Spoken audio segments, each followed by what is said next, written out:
Hello, my lovelies. How is everyone doing?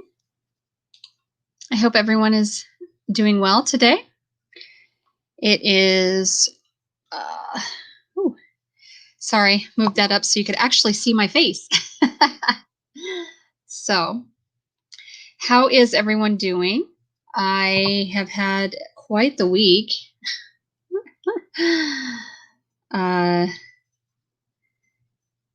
So, a couple of things I am super actually very happy about is I went through and started cleaning house with my social media stuff. And just, I don't know, just got rid of some of the stuff that I was just carrying around and all of that stuff. So did account maintenance and whatnot on Instagram mostly.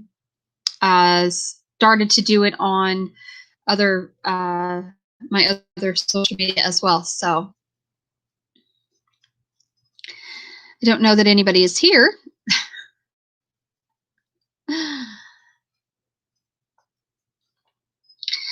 don't know that any. Shoo. I have a cat meowing at me. That's fun times.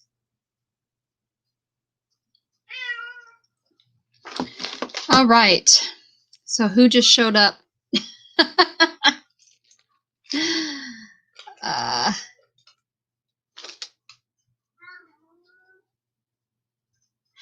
Hi, Rose. How are you?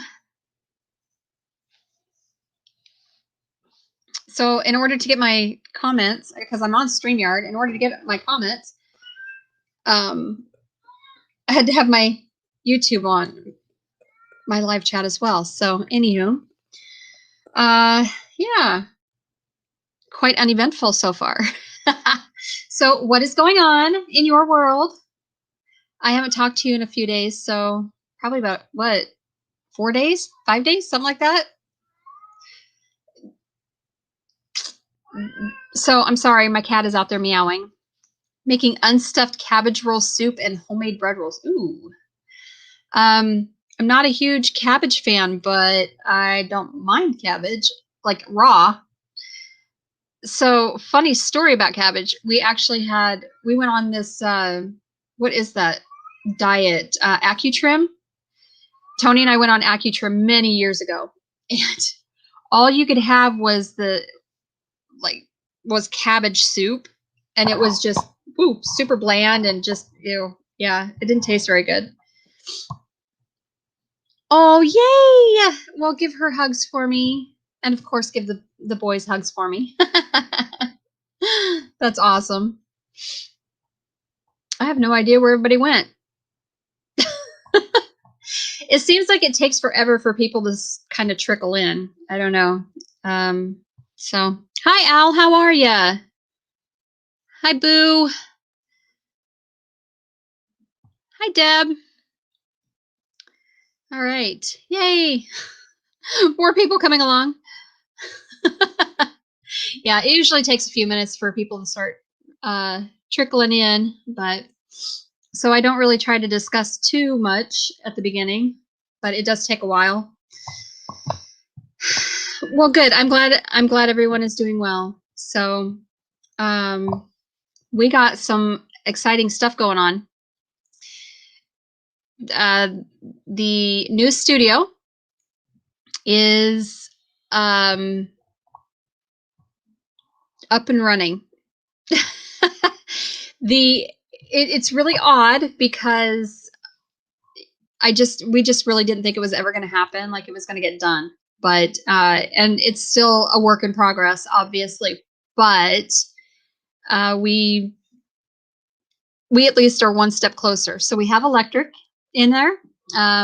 We have heat in there now. So Tony's been out there working, and he decided he was going to pack it in for the night. But it's super cold here. In fact, I'll look at the temp because I haven't seen the temp in a while. We're -2 degrees right now. That's awesome. So we have an overnight low of -13. And that's, yeah, let's see. Oh no, I'm sorry. It says we're -4 and it feels like -18. So that's fun. Yeah. And again, overnight low is going to be crazy. Yeah, it's Deb, because we're all right there in that, right along that line there. So yeah, we are getting nailed with the polar vortex, honestly. Like, it's crazy. So alrighty then. I am going to share the link here. That is not fair, is it? You guys are down south. You guys shouldn't be having all that nasty cold, right? Fun if you're a polar bear. Hi, Ariel. How are you? How are you? And we love you, Rose. So when is Viv coming? And that'll be fun. That'll be so nice to have her home for a while, overnight anyway. So yeah, Ariel, that's crazy. Like, you should not be. You guys are too far south. You guys should not all be getting that cold at all. Good, you finally made it.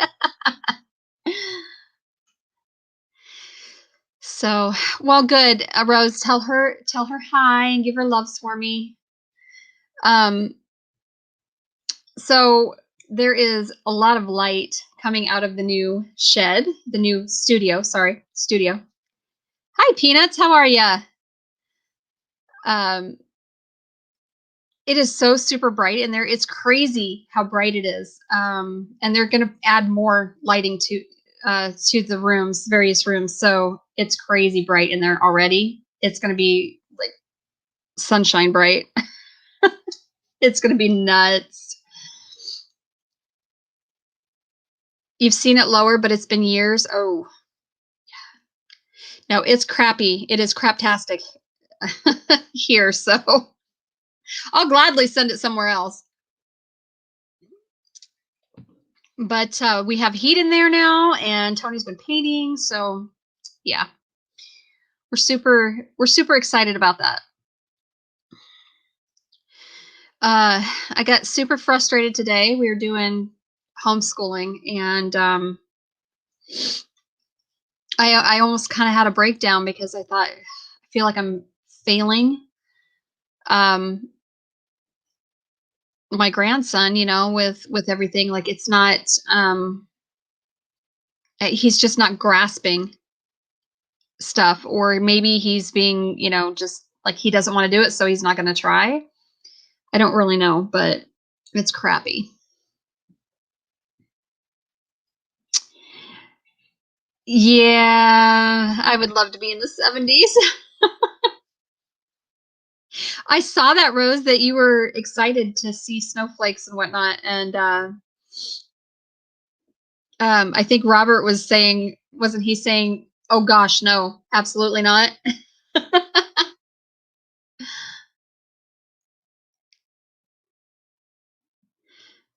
I'm still doing today's schoolwork with the kids because they are slacking, so we're doing makeup work. No fun at all. Yeah. Yeah. Yeah, you guys are all, like, most everyone is pretty south of me. Deb is literally like 3 hours from me, to the west. And then well, Chrissy is clear up in New York, so she's cold too. So anyway, how has everybody's week been? Honestly, it's been busy here. It's been, and I'm not getting anything done. That's the problem.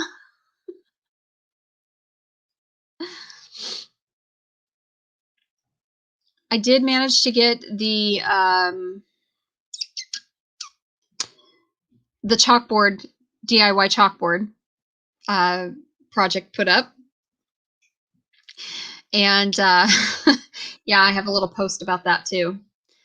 So, big winter storm coming Monday too. I'm sucking at school right now too. Yeah, I think everybody is. It's just crazy. It's coming. We're just waiting. We'll be in the low 20s this weekend. Yeah, that's dumb. Like, there's zero reason for that. Clear down in southern Louisiana, honestly.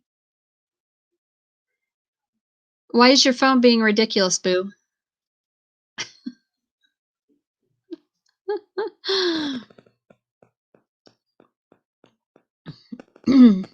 All right, so I don't have a ton to talk about. So if you guys too much X-rated on it, probably. It's probably from this morning, wasn't it? So Tony was making me toaster strudels, blueberry toaster strudel, and he was being naughty, we'll just say.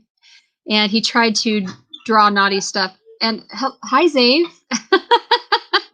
He's going to tell me, Mom, goodbye. I love you. I will see you in the morning. You gonna tell everybody hello and goodbye? All right. I will see you in the morning. So obviously my daughter is here to pick him up, and she's early because I thought she worked until 7 o'clock tonight.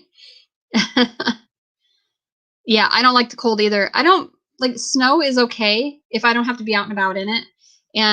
But I can't stand this cold. It is hurting me so bad. Oh, Xavier. I don't know if you can see him, Buggy.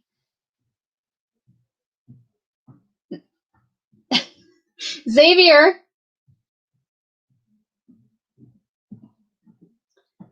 Hang on, he's coming. Come here.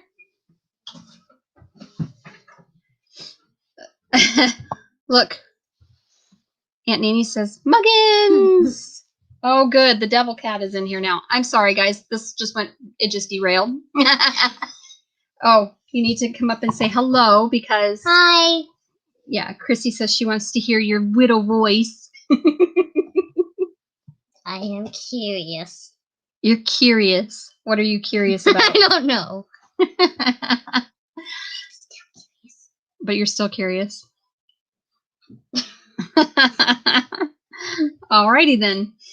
So, yeah, my hands hurt, but I'm having severe back pain. Be careful so you're not moving my microphone. Okay. Damon is the devil cat. Yes. Dun, dun, dun. And he's gonna stand back there he's gonna stand back there and chase his tail, I'm sure. All like right. a dog. Can you tell everybody goodbye? And now the other devil cat's here too. We have 2 devil cats. Yeah, Finn is in here. Finn again. He just reminded you of Rusty Spoons. Oh my God, Chrissy, do you remember when I sent you that video of Victoria doing Rusty Spoons? Hi, Cat. Cat says hello. Okay. Yeah, right? Spoons. She's got to have gumballs here, so. I know she does a really good rendition of Rusty Spoons, doesn't she, Chrissy? What? Who, Nene? Yes, Aunt Nene. All right, I love you, and I will see you tomorrow. Oh, good. Did you get one of them out or both of them? Both of them. I just Fabulous. like. Okay, tell everybody goodbye. Bye. All right, shut the door. I'll see you in the morning. Shut it hard. So the cat will probably push the door back open. Oh my God. All right, so.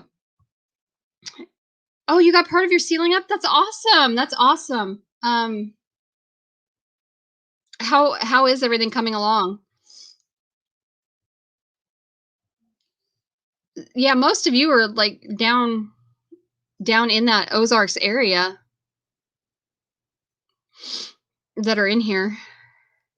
Cat's up in Kentucky. and Christy's in New York, but otherwise you guys are all down way south. I know, right? I'm over 600 subs. I know. I'm just kind of like, I'm gonna let it be because I don't know. I don't know if it'll last.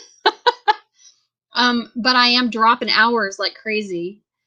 So yeah, I was sitting at 603. I have sat at 603 for about 3 days now, something like that. So let's hope it stays, or 2 days anyway.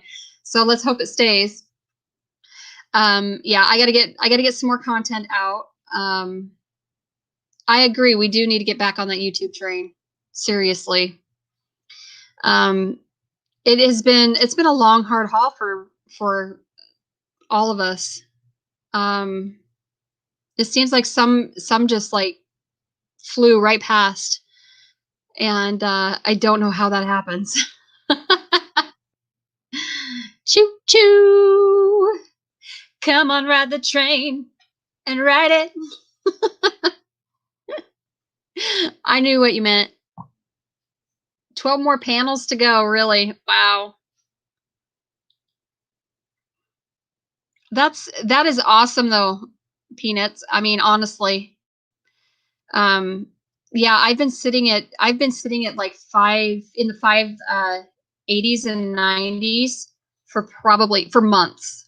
And it's been crazy. So I agree, Christy. We are procrastinators. I am big time. I will say, thank you, Ariel. Yeah, 500 is a huge milestone. But I just sat stagnant for months and months and months, and now I'm finally gaining a little bit of traction. So, I've also noticed that, and I'm going to kind of try this formula out maybe, but I've really noticed that it doesn't matter what niche or genre that you're in. You need to try to cross those genres, and pull people in from other, other niches and stuff. And so I have found that doing a lot of the DIY stuff and the crafting stuff that seems to be really popular. People really are really liking that kind of stuff. So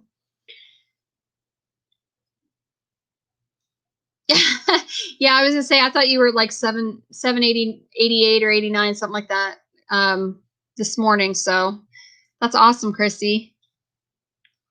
You're not that far off. You are not that far off. Gotta get the hours up too. So I'm like, I'm dropping hours. I'm losing hours because, if you don't, every year, the day before that year anniversary is up, then you drop those hours. So, and I don't think people understand that sometimes. And so it's really hard. It's a battle to get your hours, and it's a battle to get your damn subs too, but it's really hard to get your hours. So I grow peppers, about all I got. Oh, so what kind of um interesting peppers are you doing this season? Chrissy. Yeah, I hear the bigger channels really love the crafting videos. Mm-hmm. Yep. You're making a video of your panels going up. That's awesome. Um, I um, I came across a channel that I was following actually on Instagram, and we just connected through Messenger, or not Messenger, DM, and they are here on YouTube as well, but they're also down in the Ozarks, so they may not be too terribly far from you, Al. But it's Hope and Homestead. So if you guys can go check them out, I think you'll really like it because they are literally starting their homestead from absolute scratch. Like they bought their land, put all their stuff in storage, and hauled their butts from Colorado. And they're sleeping in their tent, and it's crazy. They were. They got their house built. So yeah, it's crazy. It is absolutely crazy. So if you might want to try and connect with them also, Al, because they're down in I don't know that they're how terribly far they are from you, honestly. So hi Courtney, how are you? Every year, any and all, but main focus is my super hots. I make and sell my own homemade seasoning. Oh, nice. So then are you putting that up for, do you have a website or a Square site that you use or an Etsy store to sell that stuff on? That's awesome. Good. I'm glad to hear that. If you all don't know, also here in about 40 minutes, Emma from Sunny's Place will be going on to Two Family Homestead, going on their live. She is their guest tonight. So if some of you want to check that out, that would be great to support her. I'm going to be here. So I'll be here as long as everybody else is here, and as long as people want to talk, I'm all good. So, well, you know what? Jay is a crazy mofo. I don't know why. Okay, so tell me, what is the fascination with eating something so hot that you're crying, like wanting to puke? I don't freaking get it at all. Right now, just getting my name out, but here very soon it'll be on the website. Awesome. Hi, Terry Lynn. You'll pray till what? You'll pray till midnight. What you talking about, girl? Oh, party. Okay. Yeah, I know your ass ain't praying. I pray to the gods.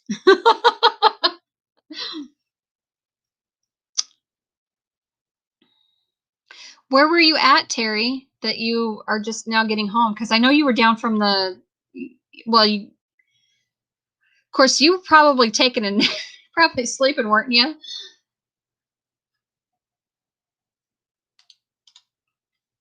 All right. Here. If y'all want to come up. Yeah, so I know that you were coming down from back from the farm, and I figured you were probably sleeping most of the day because I literally haven't heard a whole lot from you today, so, which is unusual because usually it's, okay, so Terry sends me random DMs throughout the day on Instagram. It's so funny. And then she's all over. It's either Instagram, or she'll like send me this random Marco, and I'm like, who are you? But I told her she has to be on Marco more often because like I don't not like hearing her voice. It drives me crazy. Like I want to see your face. I want to hear your voice. Make sure you're good.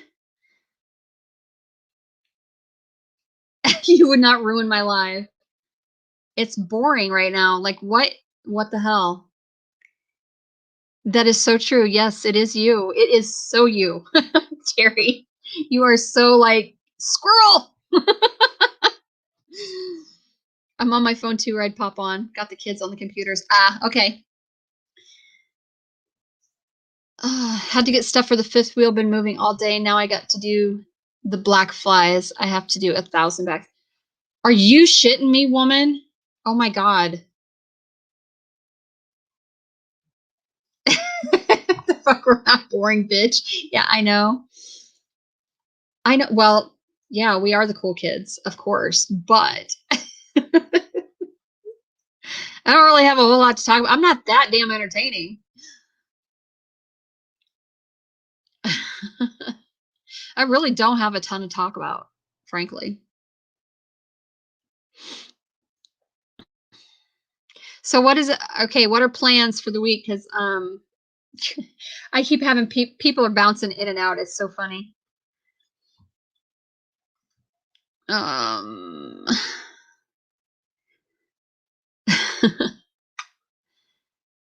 I keep getting, yeah, I'm bouncing between like 10 and 13 people. It's crazy. They come in and they're like, I don't want to see this bitch. I'm gone.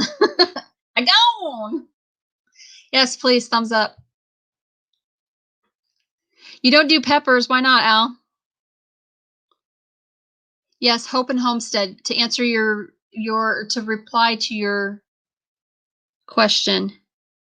Yes, Hope and Homestead. Yes. You should see my lives. They go nuts without me. I'm sure they do. Work. I know. I am going to. So I was going to call today, but I had to call and get some other stuff done, take care of some city business, and then I had to. I called and got some propane delivered today, so we were down to like 20%, and I called and I'm like, she's like, oh, I'll get you on the list, and I figured they would be here either really late this afternoon or probably tomorrow sometime, and they were here like mid-afternoon. It was crazy. Trying not to freeze my ass off. I'll trade ya. I will trade you in a heartbeat, girlfriend. Trying to move. Got to get those black fly bags out for the subscription box and then to the farm on Saturday. Awesome. Yeah. Woo. I'm the mayor.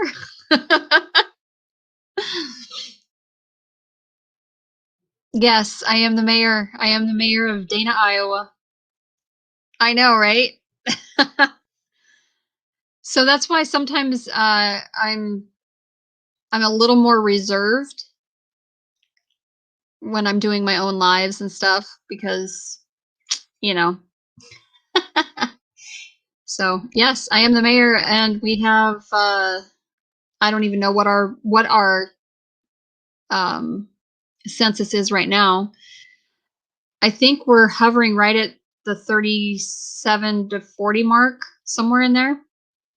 Cuz my kids all moved out, so I don't have any. So we lost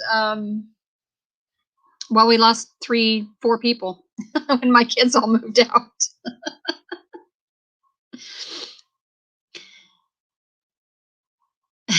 That still makes my mouth drop every time I hear it. What? Yep, I am. I am, well, but I'm the queen of Royal Amethyst Acres. That's why I'm the queen. And yeah, I hear a lot of people, they're like, "Oh my God, really? You're the mayor?" It's not that glamorous. It's not. It's honestly a lot of work. It's a ton of work. It can get very daunting and it's a lot of headache. So thank goodness I didn't come on the panel. Why? You come on up.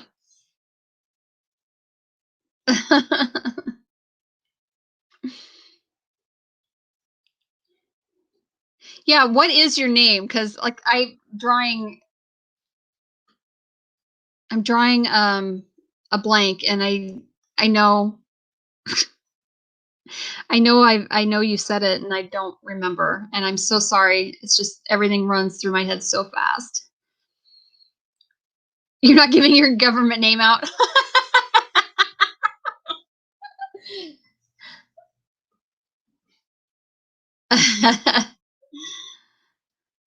Well, hello, sunshine in the 70s. How are you, darling?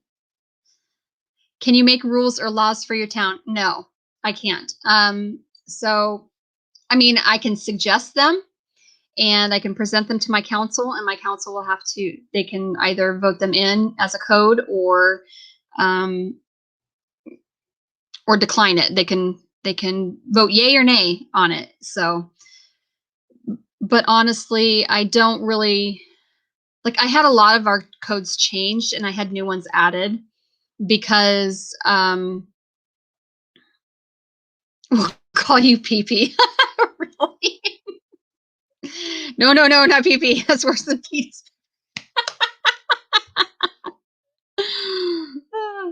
You can call him Peppa. So I actually had when we redid our code book, we had to update. You're supposed to update your code book. Each city updates their codes every 5 years. You have to have them ratified, or I can't remember what the exact word is. I want to say ratified, but I don't think it's ratified. Anyway, we have to have them reassessed, and we add or take away whatever doesn't really fit the narrative anymore. So they have to be reconfirmed every 5 years. And so when we went in, let's see, it would have been, I want to say 2 years ago, I think is when I want to say 2 years ago, we redid our code book. We updated it. And it was, oh, an old Cajun name. Yes, Cloyd. That's cool. All right, then. I'll just call you Peanut if you want to. All right. I actually added new codes, a lot of new codes. And I said, yeah, I'm not going to listen to, like, we need to move out of the dark ages here. We don't have this, we have a village essentially.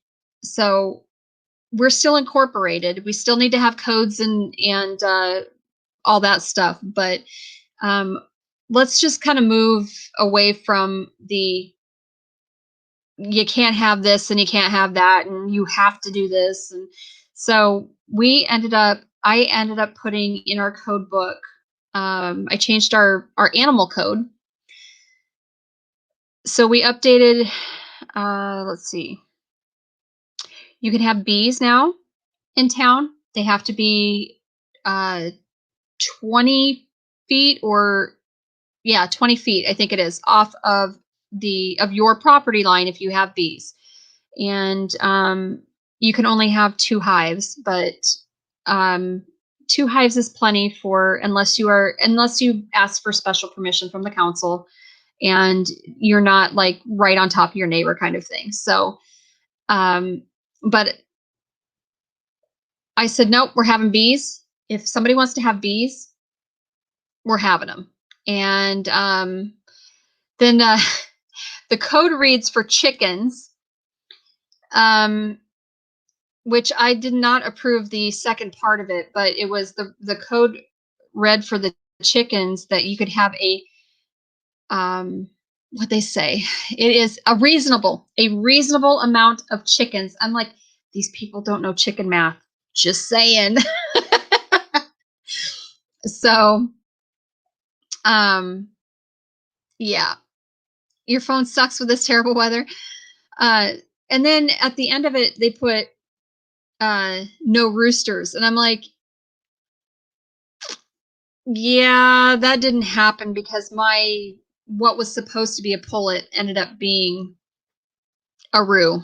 Yeah. He's a jerk. He's a complete jerk. Bro Bridge, Louisiana. Oh, nice. Yes, we had to have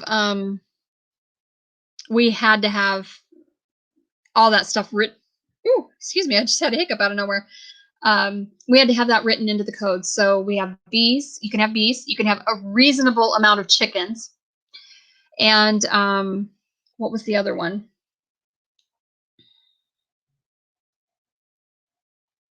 I don't remember. So basically, I'm not going to get too hung up on if somebody wants to have a goat, a couple of goats, like, okay, sure. In our old um in our old code book, we had that you couldn't have hooved animals and you couldn't have and livestock. So we still have our, you can't have like bears and wolves and things that are very dangerous. But yeah, I'm not gonna tell somebody they cannot have, you know, chickens to live off of. And you can't have bees for honey to sell to make money off of, or for your own collection, for your own food source. Like I am so not against. I'm anything but against that kind of stuff. So I made sure it was in our code book that you could have it, and that so that if somebody were to pitch a fit, that basically, as long as you were following the code, you were okay. So your roux is about to be soup. Yeah, that's what I keep saying too. But for whatever reason, Lou is he's too entertaining. So speaking of which, I went out today to take care of the chickens, and their coop actually, surprisingly, is actually very warm. So Tony and I decided that we would. Well, I had Tony help me. We made a more peaked roof for it, and we or no, what did we do with it? Like, I don't remember. Anyway, we ended up putting plastic. Like, I took my greenhouse plastic and basically wrapped almost the whole thing in it. So I have the door open. It's not covered. And then the east side, there's, yeah, you can get, so there's plenty of, air movement through there and whatnot. And even with all that open, it is surprisingly very warm. So started it. Yes, we have codes. We do have codes because we are still considered an incorporated city. We still have codes. So, and we do have to follow them, obviously. And unfortunately, it's to a point where I'm also the code enforcement, which sucks, because we don't have a code enforcement officer to go around and, take care of, I guess, fines and things of that nature, and, animal control and whatnot. So I have a neighbor who, well, there's two people here in town that just don't want to put their dogs on leashes, and it is strictly in our code, and I am being way lenient and way nice, and I'm like, do something with your dogs, because they're about to be taken to the pound, because I am tired of them coming up and chasing my cats, and I'm tired of them coming in. I mean, my dogs they have runs. They are tethered on their runs outside. When they're outside, they're on their runs, and occasionally they get off, obviously. So, all right, Al, many blessings to you, my friend. My Roo is trying to break the eggs, and he's pushing the girl's face to the ground and stepping on them. Yep. Mm-hmm. Oh, hell no. Chicken noodle soup, fat chicken. Yep. I live in the woods. My animal's totally free range. Yeah. So obviously, yes, we have to follow code, but, anyway, so I walked into the coop today, and it was actually, like I said, it was actually pleasant in there. It wasn't horribly cold, and I mean, you could feel the breeze coming through, and it's not like overly stinky or anything, because I'm just doing deep litter. you know, as I change out their bedding, it goes onto the ground because it's outside, obviously. So had to finish your TikTok of your lotion bars. Rock on, girly. Yes. Yeah, right. Sunshine in the 70s. So what is your name, by the way, darling? Because I hate not knowing people's names, and I hate calling them by their channel name, unless that's what they want to be called. I don't know. So, anywho, Lou was already like, he was on the attack. He just basically was looking at me like, I'm gonna get you. So yeah. And I always have to take in a board or my dowel rod because I will clock him if he tries to attack me. So, oh, whatever. Okay, Doreen, awesome. Chrissy, whatever. Just because we're the asshole sisterhood doesn't mean I'm going to call you that. I only call you that in the groups. So my prairie bluebell egger had laid her beautiful blue egg, and but she didn't lay it in the nesting box. And I'm like, what is going on? So it was laid right there, like almost, if it had been over just a little bit farther, I would have hit it with the coop door. Yeah, I was not happy. And I picked it up and I'm like, wow, there's blood on the end of it. And like, it was bright red and dried. And I'm like, that's crazy. So and knowing it was blue, so I picked Molly up and I'm like, I checked her over and I'm like, are you okay? What is going on here? I didn't see anything out of the ordinary or anything like that, but it was pretty large for her. She's not really a very big hen. So she laid a large egg, and obviously her body didn't like it. And then I happened to notice that my California white, she had blood on her tail feathers. And I'm like, what in the hell is going on? Like, this is weird. And then I noticed she had yolk on her, just on her neck and her back, the top of her back. And I'm like, now I know where all my damn eggs are going. I mean, I know it's winter and they're not laying as many, which is fine. But now I know. But it's only the brown eggs that are being destroyed right now. It's so weird. So weird. So Anne Marie was telling me that she's like, that's just because the hens haven't decided that the blue and olive eggs are have anything yummy in them yet. And I'm like, damn it. So I had a quail roux tear the skin on one of my hens so bad I had to cull them. He went in the freezer right next to them. Yeah. Yep. So I opened the nesting box actually, and I had broken brown eggs in there. I was not a happy camper, and I had one olive egg. So for my olive egger, my sapphire gem, she lays olive eggs, so olive colored eggs. Anyway, good night, Peanut. Have a wonderful evening. Kid is still not doing her homework. Oh, beat her. Oh, nope. I'll beat her ass. Beat her ass. So, yes, go take care of the babes. Don't worry about it. It's fine.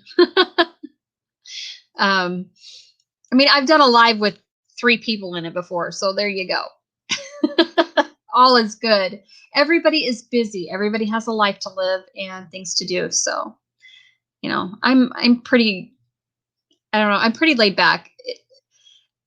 At first, when I first come on and I don't have, and there's 0 in the chat, I'm just like, okay, what do I do? But then people start trickling in. So it takes a little bit to get people in, and it'll probably lull off here in in a few minutes and probably pick up in about 45 minutes again. It'll be popping again. So I'm sure I'll still be here. As long as somebody is here to talk, I'll be here. I don't mind having conversations with people. So well, and you can just ask Chrissy, because my hi Lori. But ask Chrissy, because she'll tell you my Marcos are 20 minutes long sometimes. I know, Deb, I am too. Our floors are so stinking cold. Like it's rotten. I can't stand it. So I actually am sitting up. I have my feet up on my chair because my floors, even with a rug down, it's cold. You know, it's an old 1900 farmhouse and original Foursquare. So, you know, there's not really a whole lot to it. And it's just sitting on a foundation. I don't really have, you know, a basement or anything underneath of it. So not even really a crawl space to speak of. So yeah, it's colder than hell. I don't like it.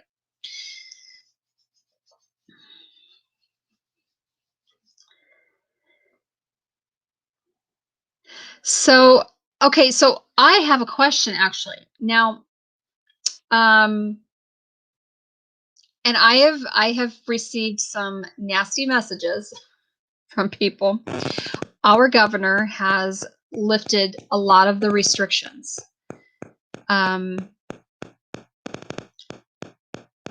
Basically business as usual. But she is asking that you please use your better judgment and, you know, be cautious and whatnot. You know, just be cautious of what's going on and conscious of what's going on. So, hi Sherry. So anywho, we are not, unless a business requires that they can mandate it themselves, but we are not, we don't have a mask mandate anymore. And our schools are opening back up, and the whole 9 yards. Like everything is there, she's trying to get everything to go back to normal. And oh my gosh. So I got a couple of messages about it, and I'm just like, there's such a debate. So I'm wondering, because New York and California are like hardcore about masks and whatnot. Are you guys, are they finally lifting any of your restrictions? California went back on lockdown, is my understanding. So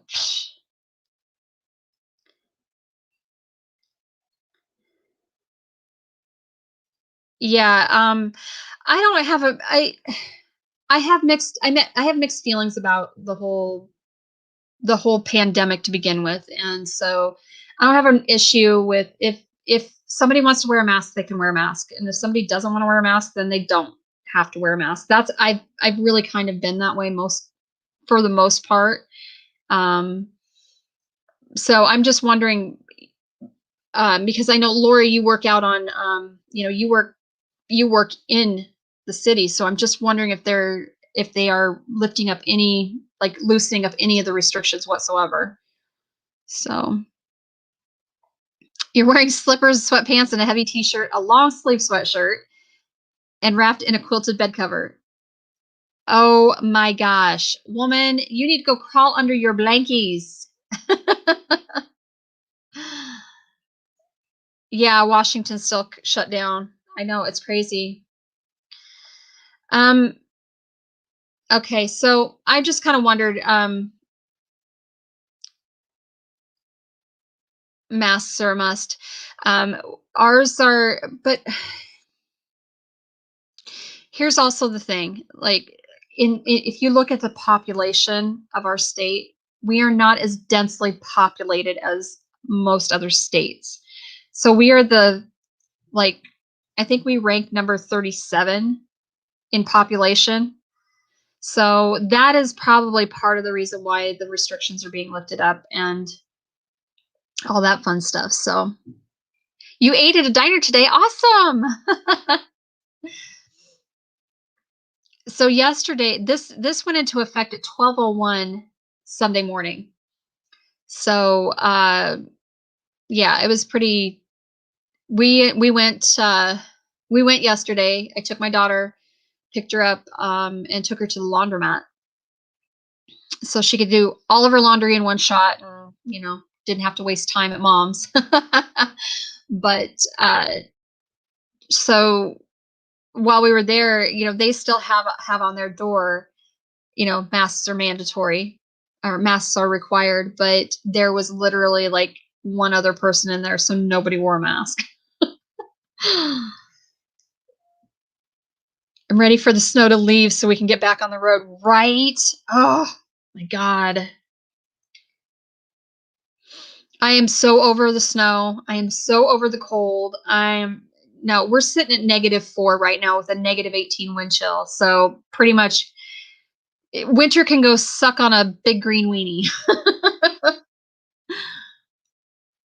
Oh, I'll bet you are, Anne Marie. You are always it's rainy out there all the time though. So Anne Marie, you are did you get your calls made and all that fun stuff? Because I'm super excited to hear about that. I haven't been on Marco for a few hours, so I just kind of wondered. And yeah, determined to make it back to New York this summer to visit family, crossing fingers. Yeah, exactly. Exactly. Most places here have signs that say no mask, no entry. Yeah. We're I think she's leaving this up to the businesses, but as far as like she's not doing capacity restrictions anymore, and she's not can I start over? Sure, because it was really boring. How are you, UT?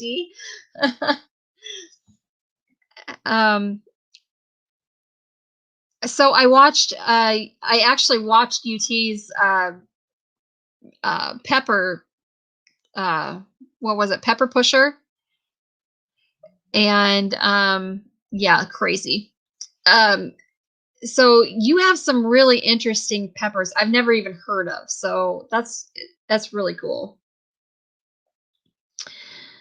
Waiting on a call to see if the house sold.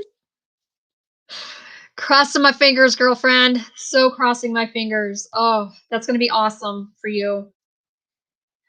All right. Love you, Christy. I will see you later. Okay. Love you back, Sherry. And yes, tell Emma hello. And if we decide to wrap it up, I will come over and I will see her. So, um, but I've never heard of a Jedi pepper, and I'm like, that actually exists. That's really a thing. Like that's cool. So, um, it would be really cool to. I'm super excited to see how things grow, how they turn out. So, um, yeah, you guys need to go check out his. They are always doing peppers, like peppers and tomatoes. They do some interesting stuff. It's crazy. And how is the greenhouse bathroom? Oh, Lori, I'm so sorry. Ended up in hospital with pneumonia. Ugh. Yep. See, and that's the thing. That's what people are not understanding about this. It's not necessarily that you are. You can have the COVID. It's not the COVID that's going to hurt you. It's the things that come with COVID. So, um, you, the people that are having issues with respiratory stuff. It's respiratory stuff. The virus causes the reaction in the body, but it's not, you don't actually die of COVID. You're dying of complications of COVID. It's like influenza. Like you're not actually dying of influenza. You're dying of you die with the side effects or the complications of influenza. So I just kind of wondered if, I just wondered if anybody else we're starting to get their restrictions lifted and all that kind of stuff, because it's pretty, I think it's a good thing, but it's a double-edged sword. So that our restrictions are being lifted. But I have gotten some nasty comments about it. And I'm like, dude, it wasn't me. I got a message, this bitch needs to be recalled, and had a picture of our governor. And I'm like, okay, dude, I don't have any control over any of that. And I'm sorry. I don't know what to tell you. Like, don't take it out on me. So, a jalapeno hybrid, one of the biggest types, and a mild flavor, the Jedi. Greenhouse bathroom is doing too well. Overflow is going out to neighbors and friends already. That's awesome. That is awesome. You guys do such awesome work with all that stuff. You grow so much. Not sure about that at the funeral home. They told us that their blood turns to a plastic substance if they're embalmed and had COVID. I've never heard of that, and I would be sure about the stuff as far as what it causes. So obviously something in the blood, because it is actually, COVID is actually a SARS-1 something. I can't remember the exact term for it. So yeah, it is, I think it's a case by case thing, but I don't know, because she was in bed for a month in quarantine. Oh, and raging UTI too with Foley. Oh, fun. I'm so sorry, Lori. Oh, life is pretty normal in Maine, but mask thing is in full effect. That's good. Yeah. I mean, I don't say don't wear your mask. I'm saying that I just kind of wondered what. Something's better than nothing, however. Cipro is actually pretty common for UTIs. Yes, that's probably ciprofloxacin is what it's called. So I think it changes DNA. It could very well. I don't honestly know, but so like with any other influenza virus or a SARS or whatever, it tends to do a lot of it's respiratory stuff, and so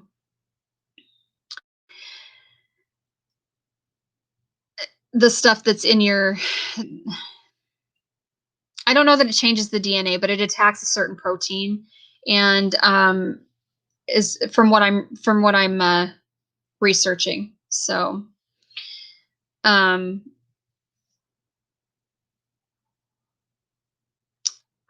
see. The hell, I was gonna say, I don't know. I just totally lost my train of thought there. I don't know. I'm sorry. Oh, it's just been one of those days. And Anne Marie, she's actually witnessed this on Marco. Like, it has been one of those days. It really certainly has. It was nice to go to nice going to a diner, had to wear a mask except to eat. Yeah, see, we've been like that too. I think that something is better than nothing, but hi, Zara. How are you? I hope I got this. I'm trying. So, anywho, I think something is better than nothing, but I still have my druthers about things. So, other than 2 weeks before last Thanksgiving, we have had no restriction the entire time. A mask outdoors mandate and ended on Thanksgiving Day. Some major stores require but don't have to follow. Yeah, so the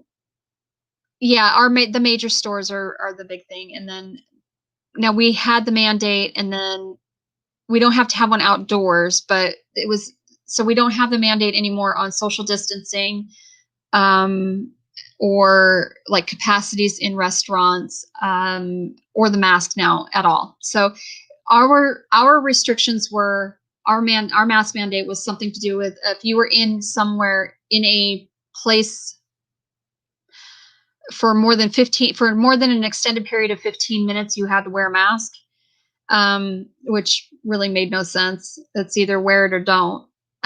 That's kind of the way I looked at it. But, I wore it, and I even on Sunday, like when I went into stores, I still wore them. I still wore my mask just because it's not necessarily that I felt that I needed to wear one. But I think it puts other people at ease if I, am not walking around without my mask on. So that's the only reason why I wore it. But, and then, I have my druthers I have my opinions about the, vaccination as well. So, as a nurse, I believe in vaccinations, but I don't particularly care for this one. I just think that it was rushed, and I don't think that it's, I don't know. I think people are putting way too much false hope into it, and they have a false sense of security now that they are getting the shot, and, they're finding that this thing is morphing. So, it literally is morphing into other types of viruses. So there are other types of coronavirus. So, yeah, that's why I think that the vaccine was rushed, and I just don't think that it's going to cover a lot of stuff, at this point. I think I think people are just putting way too much, faith into it, and they're getting it thinking they have this they literally have a false sense of security from it. So my daughter took it. My daughter, she works in healthcare, and, she got the vaccine, and she thought, Mom, I know, how you feel about this and everything. So I really didn't tell you. And I'm like, I'm not going to be mad at you for taking the vaccine. I mean, seriously, like I don't have any issues with that. I take zero issue with it. If you want to have it, have it. If you don't. It's a personal choice. So most of our small businesses or cafes in town have permanently closed because we have been shut down since last March. Yeah. So we're going on a year with all of this, and most everything being shut down. And I think that's probably why our governor is like, you know what? No, we're not doing this anymore. We're ruining our economy. And we have businesses that are going out of business permanently, and small businesses can't stay afloat. And so I think that was part of the reasoning behind it. But, I'm not her. I'm not the governor. I don't know. I don't know what her reasoning behind it was.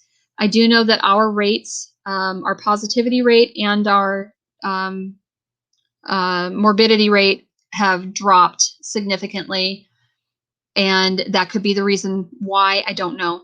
But we are like I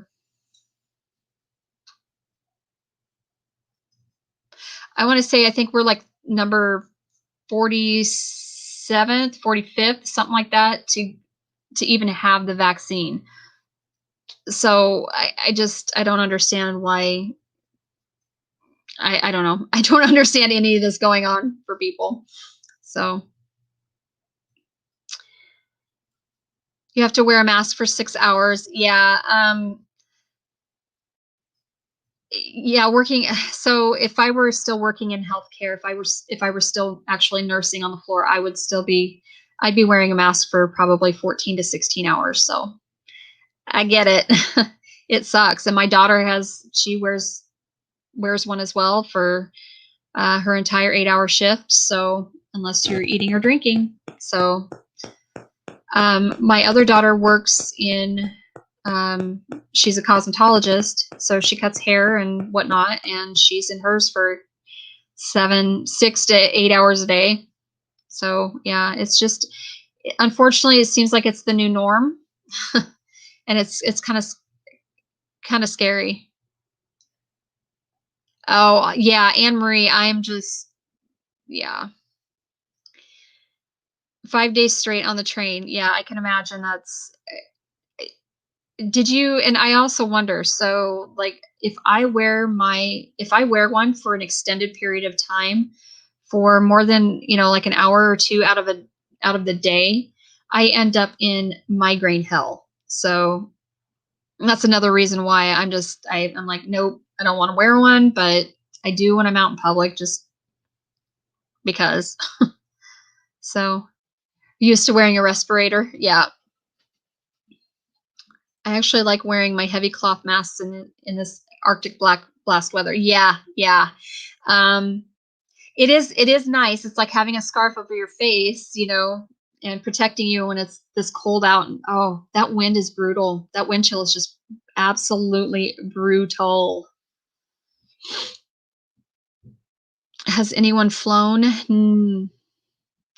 Uh, my dad and my stepmom flew from Texas in just before Thanksgiving. Um, when my uncle passed, and they had to wear the mask the whole time, and yeah, they said it was crazy, crazy, crazy. I've been wearing an emotional mask out in public long before this pandemic. Yeah, uh, I hear ya. I'm always wearing one of those. I just ended up with acne. Yuck.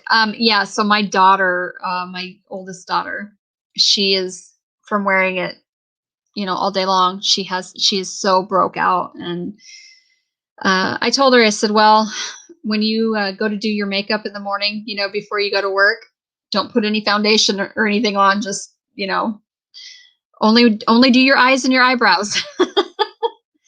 And try and keep that. But yeah, it's all that moisture and that bacteria it's collecting on your skin. So of course you're gonna end up with acne.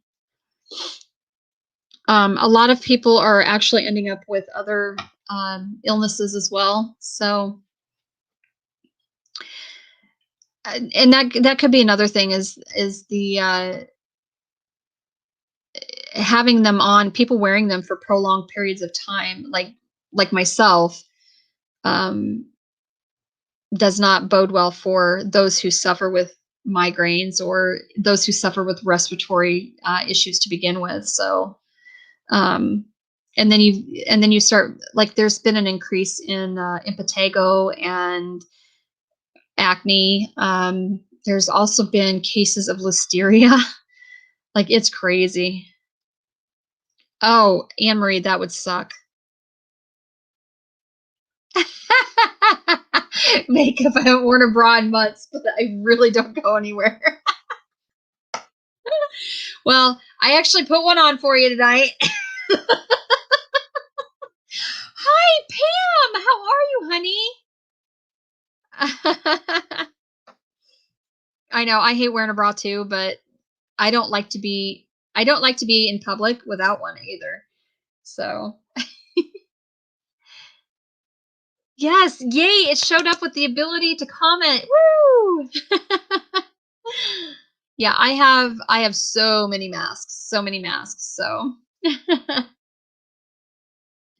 I know, right? Anne Marie, that is awesome. That is so awesome that you got to go down and meet Jan and Susan. So, you're going to be their neighbors before too long, or they're going to be your neighbors. I just layer up. Yeah. So, um, I don't normally wear one unless I go somewhere, or if I know somebody's going to show up on the property, then I put one on. I know you do, baby girl. Um, I I have literally 50 something masks. I was so scared of COVID. Oh, I'm sorry. Yeah, I'm making masks, and now I feel like I'm making them for no reason. So I'm going to continue to make them and I'm going to try and get them all done and still get them out for sale. But for those who still want them, but I feel like I just wasted a bunch of money. Get nasty zits from wearing my mask 8+ hours a day. Bras are awful. I know, a bugaboo, baby girl. I'll be near a lot of homestead channels. Yeah, that's going to be awesome, Anne-Marie. That's going to be really awesome. I have 3 masks. I switch out and wash them every day. They're dry overnight. Yep. If I get a zit on my chest, I'm keeping it. What the hell are you talking about? Oh my God. I bought 4 boxes in the beginning. Well, I don't know if I got any further. I don't know if I showed you guys. I did. I know I did. But I haven't been able to work on these all week. But yeah, I have Stormtrooper ones, and I literally have not been able to work on things for the week and the weekend. And so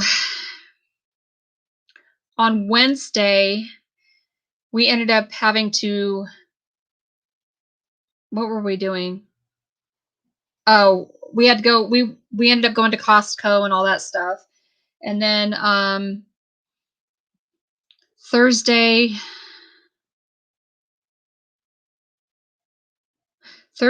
we started to get the storms and stuff. It was craptastic. And then Friday we finally got the electric and all that stuff in the new studio. I know you want your Maleficent mask. I will get it done. I will get it done. It won't be a waste to make my mask because I need them. I know you do, bugaboo. So, anyway, we got, and then also on Friday, we ended up having, we had all of our kids except for our son. So our 2 girls came over, and I made chicken and noodles, and mashed potatoes, and I made tomato bisque soup and fancy grilled cheese.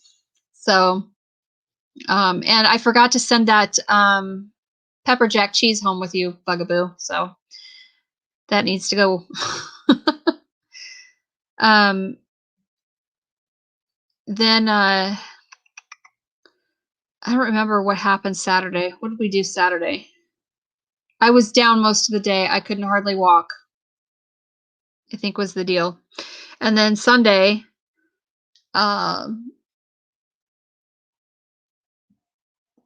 it was yesterday. I was down most of the day, I think. It might have been both days. I don't know. My days all run together. This is crazy. Oh, well, happy birthday in 3 more days. Awesome. So yours is the 11th. Mine's actually the 19th. Um, so happy birthday. So you are an Aquarian. I am, I'm a cusp baby. So I am Aquarius and Pisces. I was born on the cusp. So.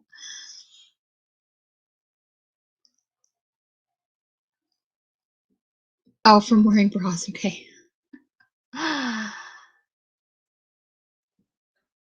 Oh, you're the 17th? Oh, yeah, I know. I that's the thing. As we age, yeah, well, everything just kind of heads south, doesn't it?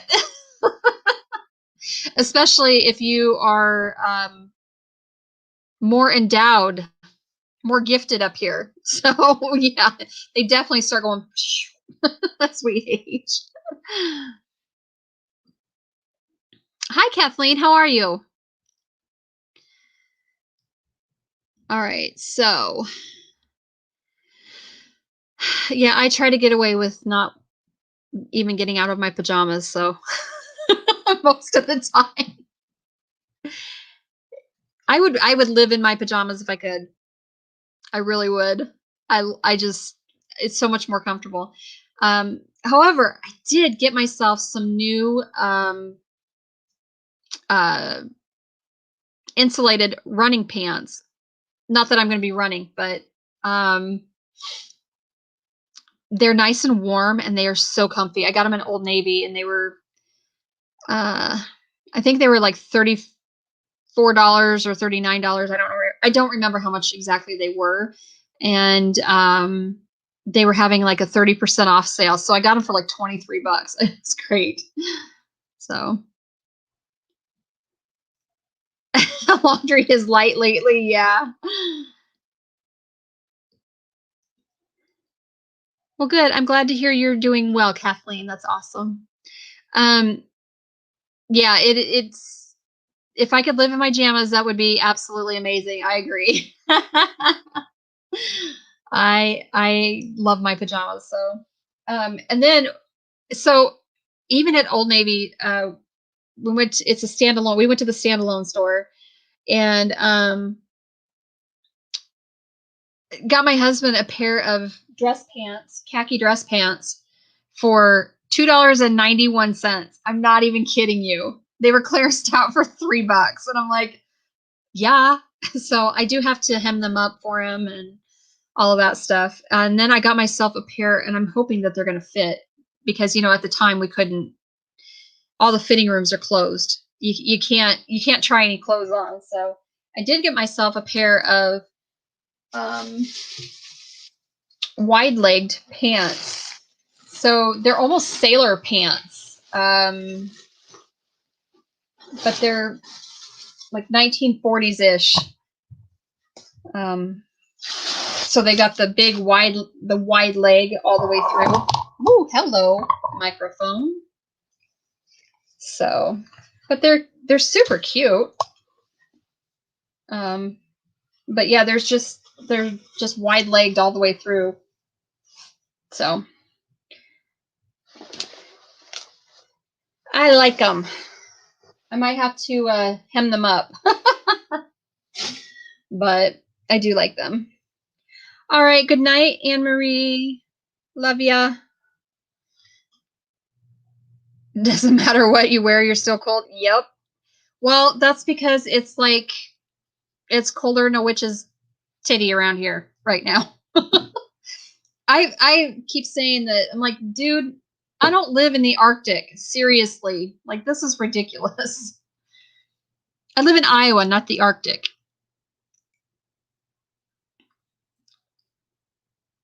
Yeah, like the elephant leg pants from the 60s. Yeah, kind of. Yep. But they are yeah, if you look at like the they're straight-legged wide leg. And I think they were originally around in the 40s for women's fashion anyway. So I'm in bed with the heating pad right now. Yeah, I have had to. So I have had a lot of really severe back pain, and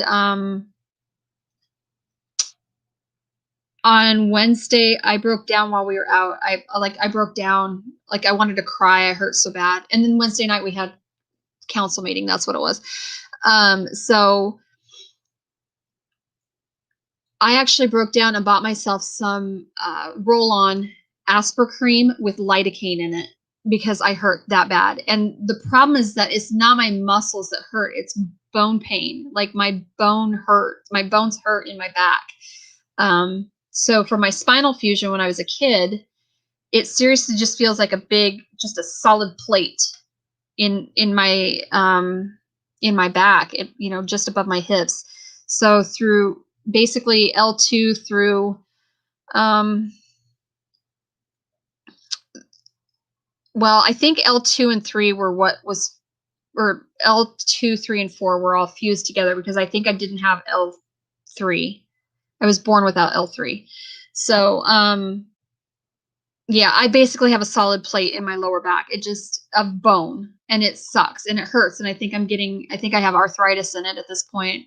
And so I broke down. I got some of that Aspercreme roll-on that has 4% lidocaine in it, and even that's not really helping a whole bunch. It helps some, but it doesn't help a ton. So I'm definitely calling the doc tomorrow so I can get into an ortho hopefully and get some better pain management because this cold does me no good whatsoever. Mine are warm right now. That's awesome. Yes, bring on spring. I agree. 3 blankets with the fan on.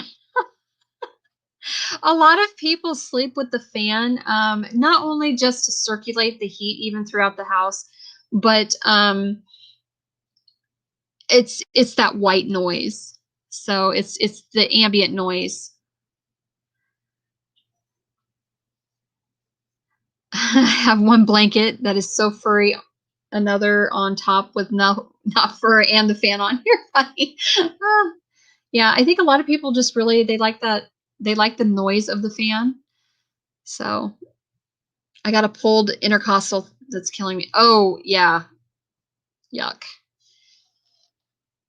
Yep, and I really kind of wonder the spiral stenosis. Yeah, so the spinal stenosis, you mean? I'm assuming is what you're referring to. Um, so I really kind of wonder if I've got more stuff going on in my back than I once had imagined. So I got my fan on too for the noise and a weighted blanket. I see. I thought, oh, I would do really well. Like I would love to have a weighted blanket, but so I have this like pink minky blanket, and then I have an almost Sherpa type blanket, a big white one that I sleep with, and then I have my down comforter on top of that. So like I have the weight of all of that, and but the down comforter I end up kicking that off most of the time throughout the night, and then I end up with my my feet are hanging out underneath my blankets off almost off the side of the bed, and yeah, so because I get really hot even though it's colder than crazy, it's just cold as the Arctic in our house even at night, especially overnight. um I still end up kicking blankets off and everything else. It's crazy. So um my husband does the same thing. He doesn't like he can't stand to have the bottom of the bed, the sheets tucked in. So I don't even bother with putting on a top sheet anymore because of that. But I have to with the weighted blanket with the comforter.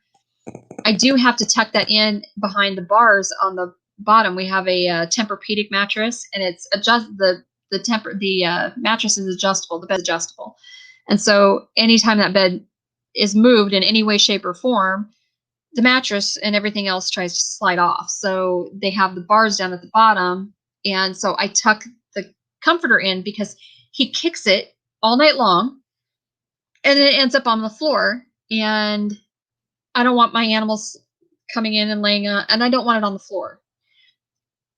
And so, yeah, drives me crazy. Have the fan on because I don't like it when it's too quiet. See, I would rather have it super quiet. Most people don't like the quiet to sleep in, and I want it quiet.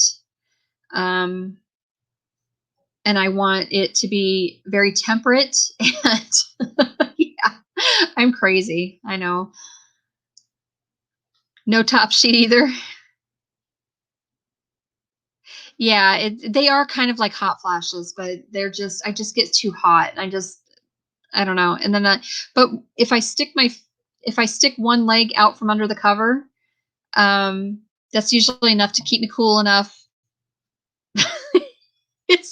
It's kind of crazy. You have a noise machine too, really, for white sound? Um, so I have lately been meditating myself to sleep, and so I will use chakra healing music or meditation music of some sort, usually deep sleep meditation.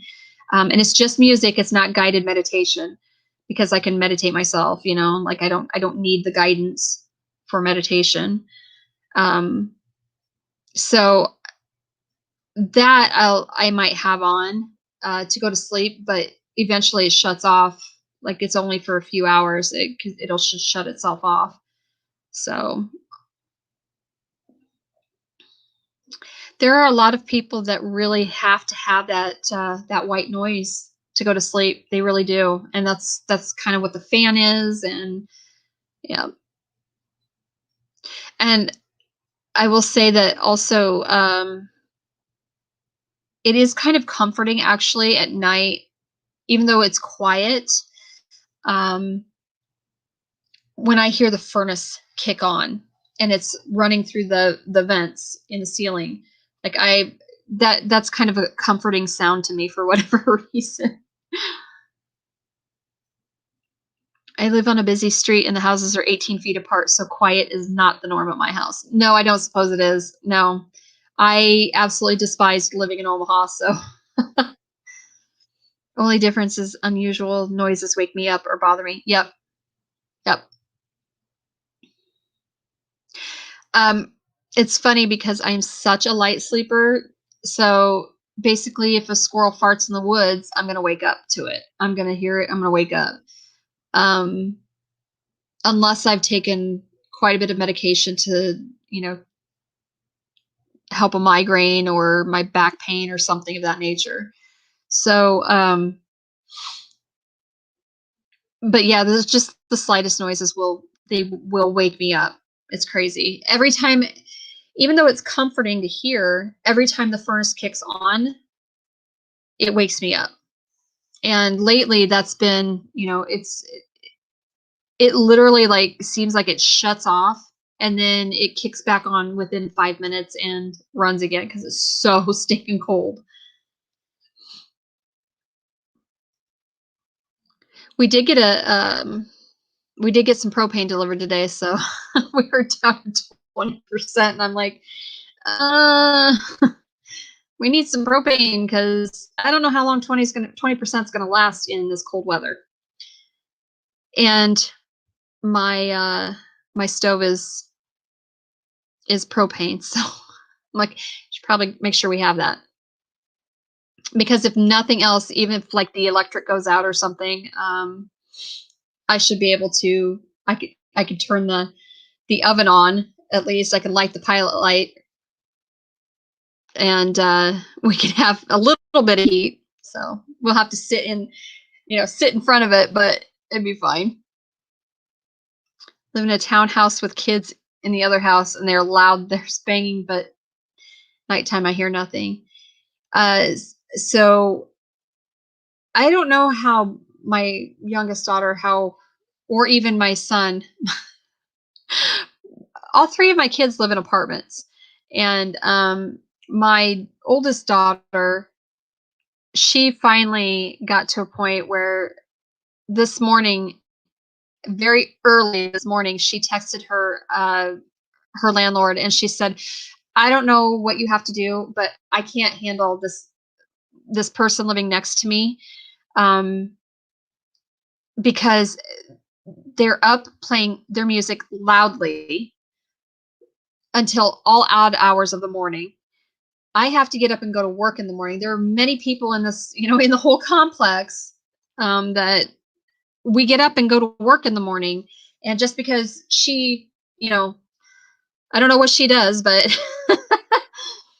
so yeah, she's, I guess, super loud. She plays her music super loud all hours of the day and night. And she's ridiculously loud in the apartment. And my daughter is like, I can't take this anymore. And I told her, I said, you're going to have to get a hold of your landlord and you're going to have to tell him this is enough's enough. Like, I can't do this anymore. Because then on the other side in the apartment on her other side, they're just as obnoxious and loud, and they have kids, which is, okay, fine. We understand that, but they're not exactly the nicest neighbors either. And then they do crappy things like they'll park their car in front of my daughter's door instead of their own. Like, why? What what are you people thinking? The noise isn't bad in your building? No, I don't. I don't suppose it you live in a big building though, Bugs. So you're like, yeah, your walls are thick and the whole 9 yards because I mean it was an old department store with, corporate flooring. So thankful we have a nice neighborhood, old folks, young children, dogs, and pretty peaceful so far. That's awesome. I think, and I told Tony too. I said I will never, ever, ever live in a city like a big city again, ever again in my entire life. Like I will die where I'm at. um, I am not moving to the city. I will never live in an apartment again, ever. Um, that was such a rotten experience when we lived in Omaha. That was a horrible experience because it was so uh, in the apartment directly above us. We lived on the bottom floor, so of course we got all the noise anyway. But in the apartment directly above us lived three male medical students that went to University of to Uno, University of Nebraska at Omaha. So they were up, like their hours were just stupid. And I don't know if they were residents, like doing their medical rotation kind of thing, their residency. I don't know what they were doing, but they were loud until 2, 3, 4 o'clock in the morning. And I'm like, on varying days. It wasn't the weekend usually. They were usually gone on the weekends. So yeah, there were more than once I had to take the broom and broom handle up against the ceiling because they were right above our bedroom and they were so loud. Their music and they were stomping and all kinds of stuff. And then the people across the hall from us had like 4 kids. Wasn't it, Victoria? Like they had 4. Did they have 3 or 4 kids? Champani and uh, Nemagua and Virginia. And wasn't there another one? I don't remember. So, yeah. And they were obnoxiously loud. And those kids were brats. Like, they were just brats. Yeah, no way for in the city. No, no city ever for me again. Not like that anyway. This is the biggest city I want to live in. It's just simply because I don't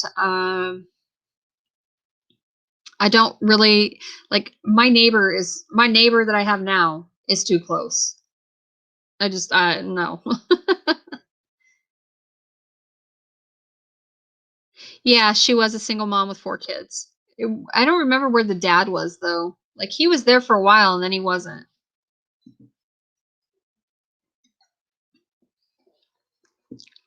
And then we had they moved out and we had a couple move across the hall that they moved from another building in the complex.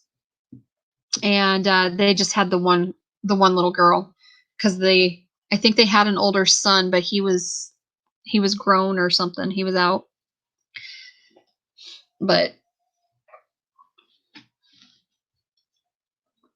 it was that building was way louder than it needed to be. We did have another single mom with 2 boys living up on the second floor, but they were quiet and they were very respectful and they were just they were really nice. But the medical students above us, I wanted to beat with that damn broomstick, I swear. And the 4 kids across the hall on the bottom floor, oh, brats. I was not a fan of them.